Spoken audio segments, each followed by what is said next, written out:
주식시장 이야기 해보겠습니다. 최상욱 커넥티드 그라운드 대표와 이야기 나눠보겠습니다. 대표님 어서 오십시오. 예, 안녕하십니까. 네, 지금 주식시장 변동성이 만만치 않습니다. 네, 이렇게 네. 변동성 심한 장 처음이시지 않을까요? 전 두 번째인데요. 네. 저는 이제 금융위기 전에 주식을 직장인 시절에 네. 그때 자기 연봉에 어쨌든 거의 10배 정도 되는 규모를 했으니까 많이 했었는데 오. 2008년 2009년 거치면서 거래 없는 하한가도 맞아보면서 이제 주식 제 1차 투자기를 마무리했기 때문에 네. 이제 그때랑 지금을 좀 비교하시는 분들이 좀 많고 네. 이번 3월은 매수매도 양쪽으로 생기다 보니까 롤러 코스피라 해가지고 롤러 코스피. 롤러 코스피가 됐고 이게 개인 투자자들에게 좋은 환경은 아니거든요. 그렇죠. 멘탈이 유지가 되기 어려워서 네. 그러나 강세장 전반적으로 가다가 이제 거시적인 어떤 전쟁이라는 이벤트 때문에 생겼던 거기 때문에 그냥 멀미가 나는 상황이긴 하지만 한국 증시 전체적으로 강세장 기조에 있다는 사실은 변함이 없다고 생각하고 있습니다. 지금 전쟁 이야기를 안 할 수가 없는데 전쟁 때문에 진짜 극도로 많이 빠졌었잖아요. 특히 한국 시장이. 네. 그러다가 지금 다시 많이 올라온 상황인데 네. 펀더멘탈한 변화가 없다. 그렇기 때문에 올라갈 거 그냥 다시 올라가는 거다라고 생각하는데 네, 똑같이 생각합니다. 어, 원래 증시라는 게 매크로 장세랑 섹터 장세라는 두 개 구분이 있는데 네. 거시경제와 관련해서 물가나 금리를 신경 써야 되는 그런 시기는 보통 주식이 좋지 않습니다. 가장 대표적인 게 22년이고요. 미국 기준으로 금리가 단기간에 500bp가 올라갔고 그다음에 물가가 9%까지 갔다가 내려왔기 때문에 굉장히 비관적인 전망이었지만은 그러나 어쨌든 23년에는 그 정도의 물가 금리 상승이나 이런 게 추가적으로 더 발생한 건 아니었기 때문에 네. 결국 금리가 올라가던 22년이 가장 최악이었던 것이고 네. 23년은 상당히 성과가 좋았습니다. 근데 이것도 똑같은데 그 시기가 다 끝나고 나니까 23년 5월부터 굉장히 애매했던 시기라고 볼 수 있지만 AI가 나오기 시작을 했고 AI가 나오면서 섹터 이슈로 변하기 시작을 했고 네. AI라는 산업에 가장 크게 노출한 엔비디아가 그때부터 뿜기 시작을 한 것이 그 이후에는 메가테크 기업 전반으로 가기 시작을 해가지고 지금도 AI 붐이 이어지고 있는 그런 상황이 되는 건데요. 네. 그렇게 섹터 이슈로 한참 잘 가다가 3월에 미국이란 전쟁 나오고 그리고 작년 4월에도 S&P가 고점비 20% 조정받았을 때 보면은 그때 관세 때문이었던 거잖아요. 네. 관세가 결국 물가를 건드리고 물가가 금리를 건드릴까봐 지레 짐작하면서 쫄아가지고 주가가 미리 큰 조정을 받았었는데 네. 결국에는 섹터 이슈만 볼 때는 그냥 말 그대로 태평성대이거든요. 네. 근데 매크로 이슈를 볼 때는 굉장히 좋지 않은 장입니다. 음. 그래서 매크로 불안이 올라오는 그런 이벤트들에 대해서는 그게 처음 발생하자마자 그냥 아예 회피해버리는 게 나을 수도 있고요. 주식 다 팔고 네. 매크로 이벤트가 끝나면 다시 들어가면 되니까요. 회사는 달라지는 게 아니니까요. 네. 그러니까 미국이란 전쟁이 있더라도 삼성전자, 하이닉스를 포함해서 우리나라 모든 제조업 기업들이 뭐 출근 안 합니까? 그게 아니지 않습니까? 주식 시장의 논리가 매크로 이슈가 발생하면은 물가와 금리를 통해 가지고 조정받을 수 있다는 그런 생각에 수급이 움직이는 거다 보니까 회복을 했다는 거는 증시 자산 시장 입장에서는 전쟁이 끝났다는 건데 네. 실제 전쟁이 끝났냐? 그건 아니잖아요. 아니죠. 그래서 일말의 불안감은 여전히 남아 있다고 생각하는데요. 근데 드릴 수 있는 얘기는 결국 이 이벤트가 끝나고 나면은 물가와 금리를 다시 진지하게 바라봐야 되지 않는 한은 다시 섹터 이슈로 넘어간다는 거고요. 섹터 이슈로 넘어가면은 그러면 우리나라 입장에서는 뭐 안 오를 이유가 하나도 없죠.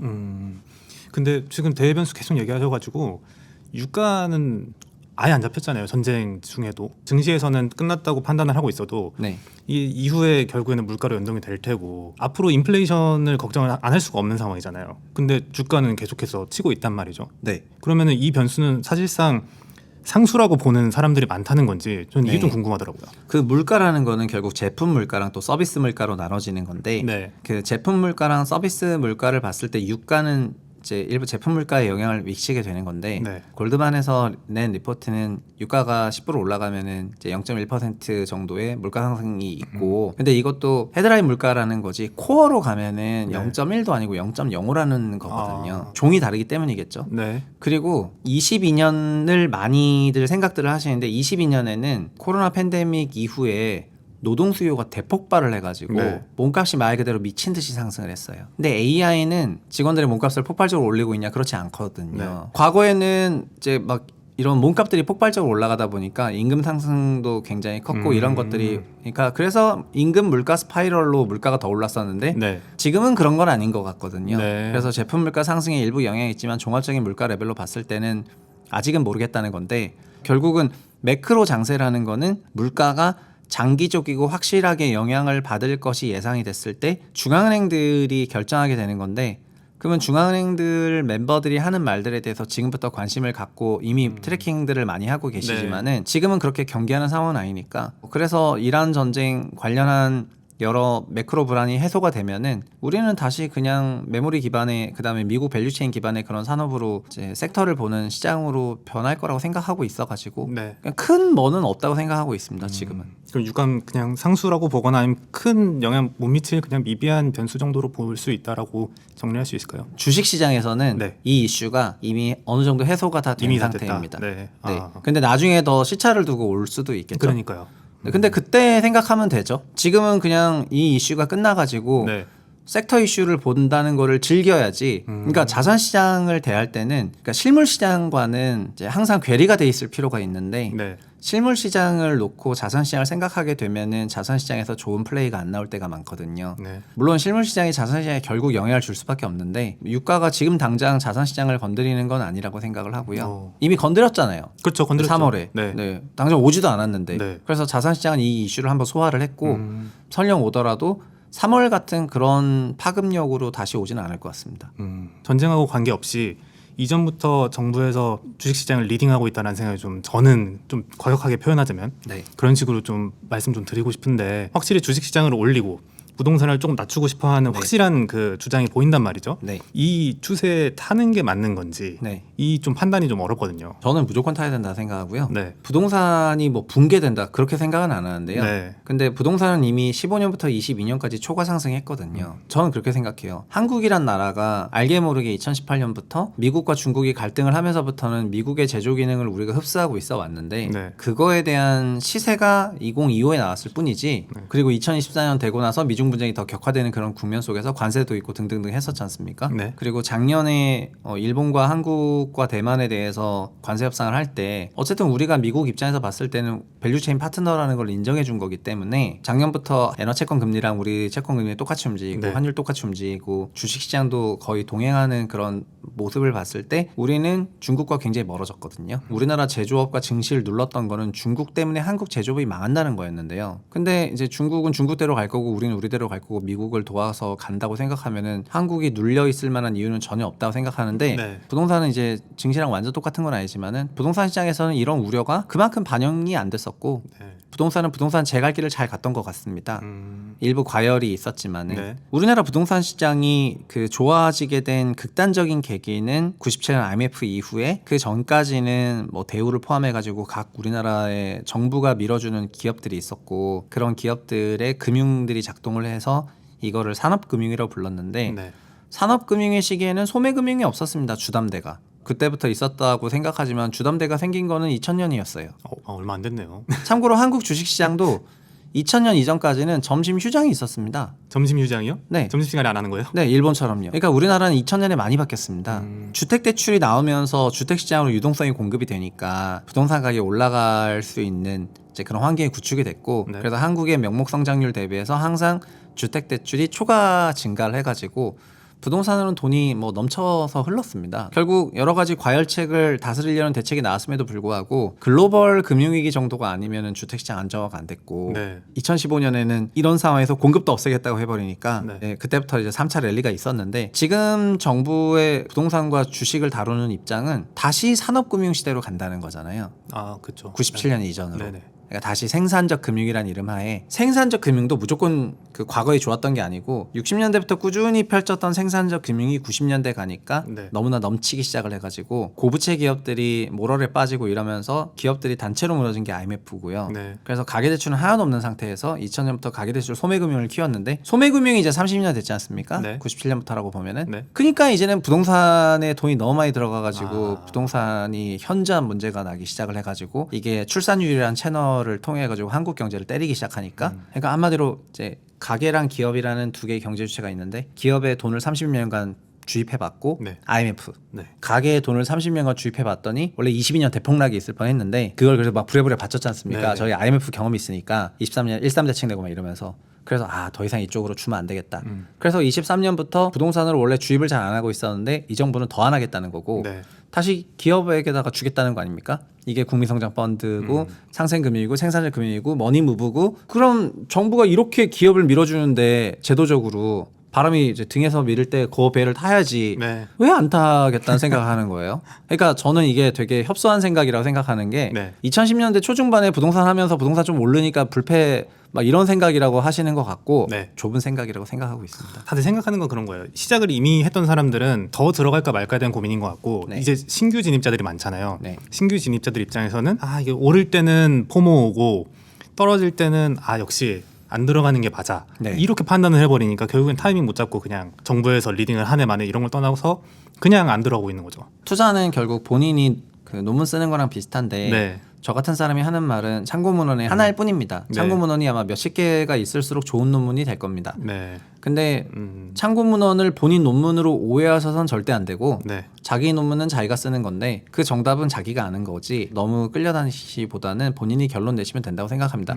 그러나 최상욱이라는 인간의 참고문헌 스타일은 그냥 아까 방금 말씀드린 내용들이고요. 네. 그래서 이거를 본인이 참고하고 말고는 결국 자기 선택이죠. 가장 제가 생각했을 때 위험한 거는 지금 오르는 장이고 이 순풍에 타야 된다 해가지고 빚내가지고 하는 사람들이라고 생각하거든요. 빚투에 대해서는 어떻게 생각하세요? 근데 저라면 그런 플레이는 절대 안 할 겁니다. 네. 뭔가 원칙은 있어야 되는데 그 원칙이라는 게 결국 언젠가 한 번은 깨질 때가 오는데요. 네. 그 깨질 때도 자기가 선택하는 겁니다. 네. 그러니까 저는 7개 종목으로 압축해서 포트폴리오 유지하는 거를 얘기들을 많이 하고 있는데 네. 근데 하다 보면 2개가 될 수도 있잖아요. 2개가 돼야 되는 순간이 올 거예요. 뭐 잘 되고 하면은 본인이 엄청난 성과고 안 되면 되게 안 좋은 성과겠지만은 네. 그 원칙을 깨는 순간도 오는 거거든요. 레버리지 투자도 똑같습니다. 네. 레버리지 투자 평소에 하면 절대 안 되죠. 근데 절대 안 되는데 언젠가 하다 보면은 반드시 원칙을 깨야 되는 순간이 오거든요. 네. 근데 상시적으로 깨면 문제라는 거예요. 네. 그냥 레버리지를 거의 밥 먹듯이 하고 네. 그럴 필요는 전혀 없다고 생각을 하고요. 그게 원칙인 사람들도 있잖아요. 난 레버리지로 한 번에 돈 왕창. 근데 레버리지 투자를 하시는 분들은 대부분 망해요. 그건 왜냐면 성향이 그렇기 때문입니다. 투자는 시간을 먹어야 되는 건데 좋든 싫든 일단 무조건 오늘 샀다고 오늘 열다불이 나는 게 아니잖아요. 그렇죠. 왜냐면 기업 활동 자체가 시간에 거쳐서 일어나기 때문인데 근데 상상력의 속도는 무한이기 때문에 그러면은 이제 나의 상상력의 속도와 실제 시간의 속도 간의 그 괴리 때문에 보통 개인들이 못 기다리고 그렇죠. 이제 주식을 팔게 되는 경우가 되게 많이 생기는데 네. 상상력이 크기 때문에 이 속도가 빠르다 보니까 레버리지를 하게 되는 겁니다. 두 번째는 뭐 시드가 작다는 핑계인데 맞아요. 시드가 작아도 복리로 올라가면 그게 커지는데요. 그리고 시드가 작다는 거는 본인이 몸값이 낮다는 거니까 본인 몸값을 높이려고 좋은 직장을 찾아야죠. 투자는 사실 이런 건데 평생 하실 생각을 하면 절대 안 돼요. 좋은 시기에만 투자하고 평소엔 아예 안 하는 게 훨씬 중요합니다. 그러니까 강세장에서만 주식을 하고 평소엔 쉬는 것이 훨씬 낫고요. 네. 그 다음에 내가 주식 얼마 있으니까 이걸 계속 주식 계좌로 운영해야지 이렇게 하시면 망하는 거예요. 그래요? 네. 왜냐하면 강세장 아닐 때도 내 수중에 얼마가 있으니까 내가 주식을 해야지. 이거는 굉장히 본인 기준적인 생각이잖아요. 세상의 기준이 나 아닙니까? 그렇죠. 그러나 내가 돈이 있던 없던 매크로 환경이 나를 의식하지 않는 것처럼 지금이 투자를 할 시기인지 아닌지 강세장의 한복판인지 아닌지 초기인지 말기인지 이런 것들에 대한 인지가 훨씬 더 중요하거든요. 보통 저는 집도 똑같이 이런 질문을 많이 받는데 네. 본인 전세 만기가 내년 6월이니까 내년 집 사야 되네요. 저는 그런 질문을 들을 때마다 영원히 못 사겠다 이런 생각을 합니다. 왜냐하면 자기 전세 만기가 2월인 게 뭔 상관이에요. 자기 상관이지. 그렇죠. 주택 시장이 자기 전세 만기 따라서 움직입니까? 마켓 타이밍을 보려는 노력을 해야 되는데 그러니까 네. 주식이 똑같은데 내가 지금 한 1억 있는데 1억 있으니까 주식해야지 이렇게 하면 망하는 거고요. 주식 시장이 올라가는 강세장은 영원할 수는 없거든요. 네. 강세장 오면 또 횡보가 오고 이런 건데 그 횡보할 때는 아예 안 하는 게 낫습니다. 그래요. 네, 그냥 아예 쉬고 아니면 주식을 20% 이하로 완전 낮춰가지고 네.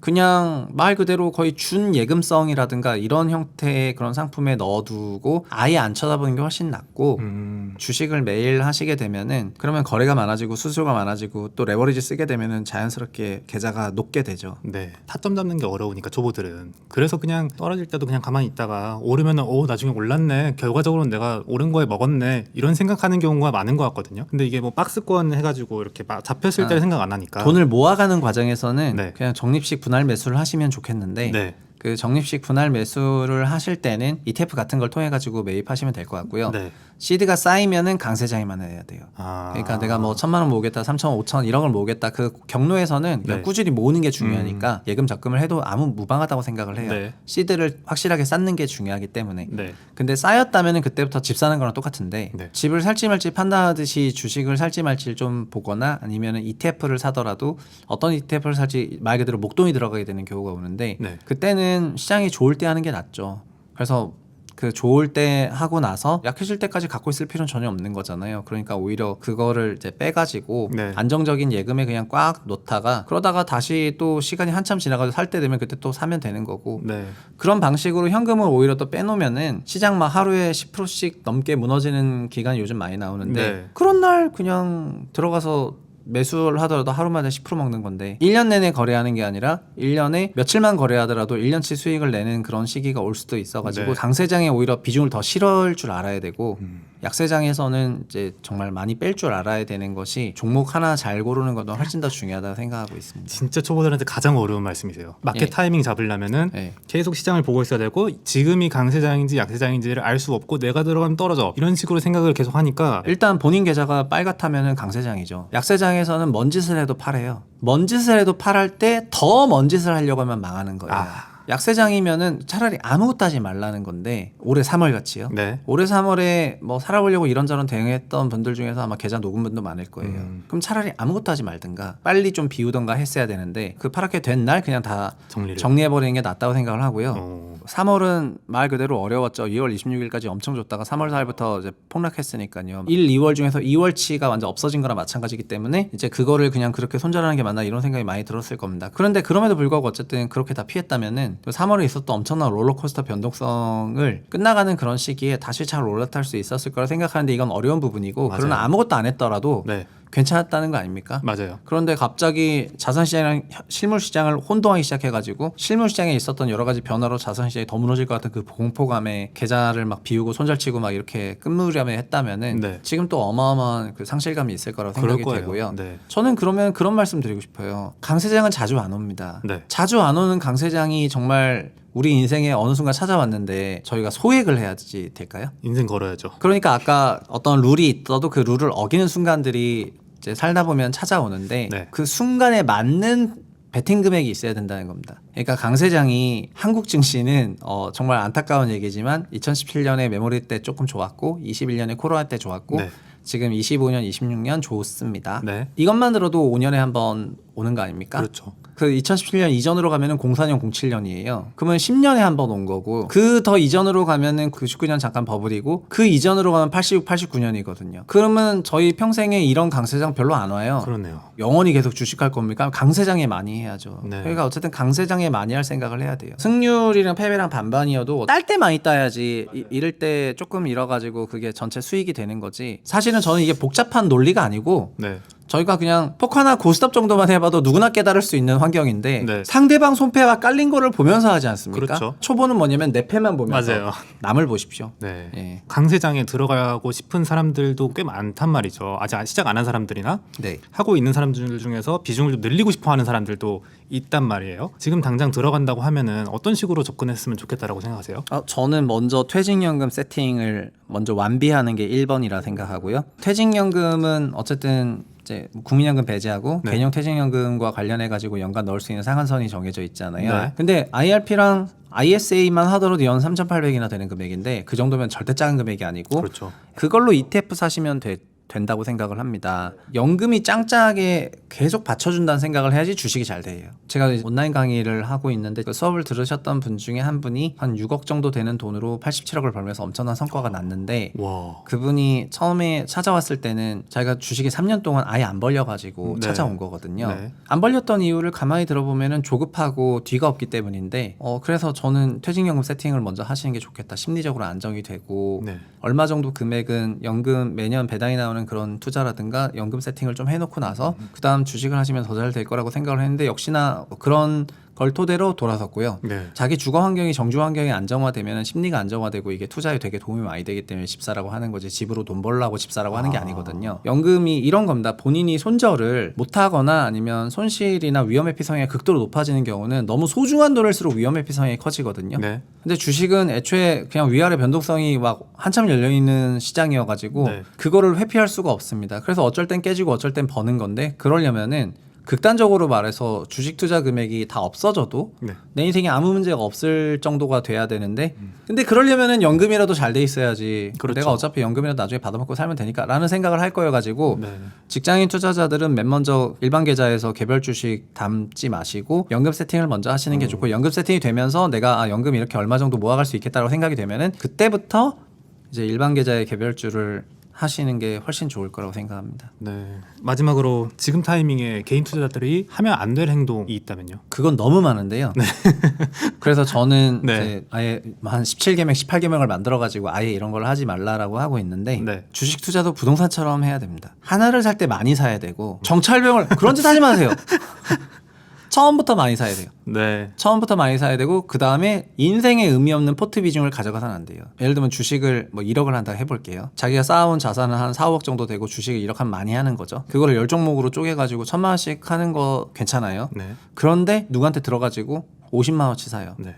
아니면 100만 원을 사요. 이딴 짓 하지 마십시오. 세상 쓸데없고 의미 없고 아무 인생에 도움이 안 되는 포트폴리오. 애초에 금액이 작으면 작을수록 종목이 압축돼야지 되거든요. 저는 연봉당 한 종목이면 된다고 생각을 합니다. 연봉당 한 종목. 네, 자기 연봉 규모당 한 종목이고 네. 자기 포트가 연봉의 3배면 3종목에서 5종목. 보통 연봉의 5배가 넘어가면은 포트폴리오가 흔들리면서 굉장히 자기 심리도 흔들리는 일이 생길 텐데 그냥 이 액티브 ETF 같은 거를 통해 가지고 매니저들에게 위탁 관리하는 방식으로 투자를 조금 돌려도 되고요. 네. 오히려 자기가 관리하는 종목 수는 좁으면 좁을수록 좋다고 생각을 하거든요. 저만 해도 바이오의 경우에는 네. 다 따라갈 수가 없어가지고 그냥 바이오 액티브로 대응을 해버리거나 그런 방식으로 해서 그 생각을 잊고 삽니다. 네. 바이오 액티브 매니저가 잘 해주겠지 이런 생각을 하면 되는 거고 그리고 국내 주식 공부도 해야 되고 미국 주식 공부도 해야 되는데 그럼 미국 주식 좀 잘하는 그런 액티브 ETF 하나 사둬가지고 네. 종목 변경되는 거 모니터링도 하지만 어쨌든 그걸 잘해주면은 그럼 저는 상대적으로 미국 주식 신경 덜 써도 되는 거기 때문에 네. 자기가 신경 쓰는 건 정말 5개, 7개만 넘어가도 신경 더 이상 못 쓰걸랑요. 그러니까는 그거를 더 압착해서 가야 되는데 정찰병을 보낸다? 인생에 의미 없는 포트 비중을 절대 잡지 말고 살 때 부동산을 집 사듯이 정말 진지하게 많은 금액을 써가지고 사야지 되고요. 그 투자가 잘 됐을 때 뭔가 달라질 수 있을 정도의 그런 투자라고 생각하셔야지 된다고 생각을 해요. 짜잘한 거 사실 거면은 그냥 액티브 ETF 같은 거 잘 사시는 게 훨씬 좋다고 생각을 하고요. 그 두 개를 잘 믹스하면 그러니까 ETF도 잘 담아두고 내가 의식했던 종목들 몇 개를 잘 관리하고 있다면은 그럼 굉장히 좋은 포트폴리오라고 생각이 되는데 근데 이 모든 것을 강세장에서 해야 된다 이 말이죠. 강세장에서. 예, 진 강세장입니다. 네. 근데 보통 정찰병이 많이 올라요. 그때 많이 사야 돼요. 아, 예. 그때 많이 사야 돼요? 네, 정찰병을 보낸다는 생각이 들 때 더 공부를 해가지고 많이 사는 게 좋을 겁니다. 본인 포트에서 일부를 쪼개가지고 정찰병을 살 정도인데 왜 많이 안 사는 거예요? 아. 처음에 많이 사야지 위에 좀 더 사도 불타기가 되는 거지. 네, 네. 여기 정찰병 한 주 보내고 나중에 좀 한 20% 올라가지고 에잇 하고 담아버리면은 결국 평단만 올라간 거잖아요. 그런 짓을 하지 말자. 이제 시작하는 사람들 중에 조금 사회 초년생들 입장에서 이제 시드가 많이 없잖아요. 네, 뭐 돈을 많이 벌어야죠. 어차피 돈을 벌 기회는 영원히 있고 강세장이 내년에서 설령 끝난다 하더라도 한 30년간을 내려봤을 때 강세장 한 번도 안 오겠습니까? 그냥 돈을 많이 모아두고 돈을 버는데 좀 더 집중을 하면 되고요. 시드가 너무 작았을 때 자기 시간을 그 작은 시드에 쏟는 것도 시간 낭비입니다. 자기 연봉에 몇 배를 투자할 것도 아니면서 그냥 거기에 자기 시간 쏟는 거야말로 진짜 시간 낭비입니다. 근데 저는 농담처럼 얘기하는데 주식을 하면은 닭폭해집니다. 오르면 기분 좋고 내리면 기분 나쁘고 내가 지금 한 게 맞나 이런 계속 고민을 해야 되고 그래서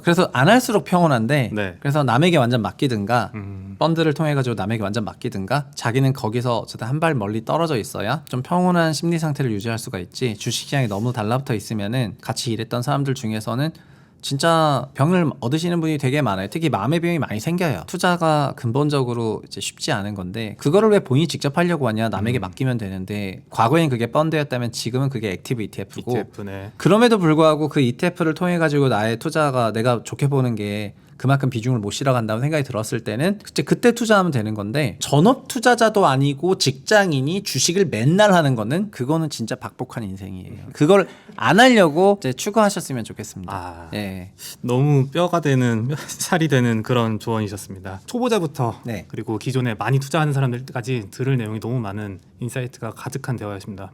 네. 지금까지 최상욱 커넥티드 그라운드 대표와 함께 이야기 나눠봤습니다. 감사합니다. 네, 감사합니다.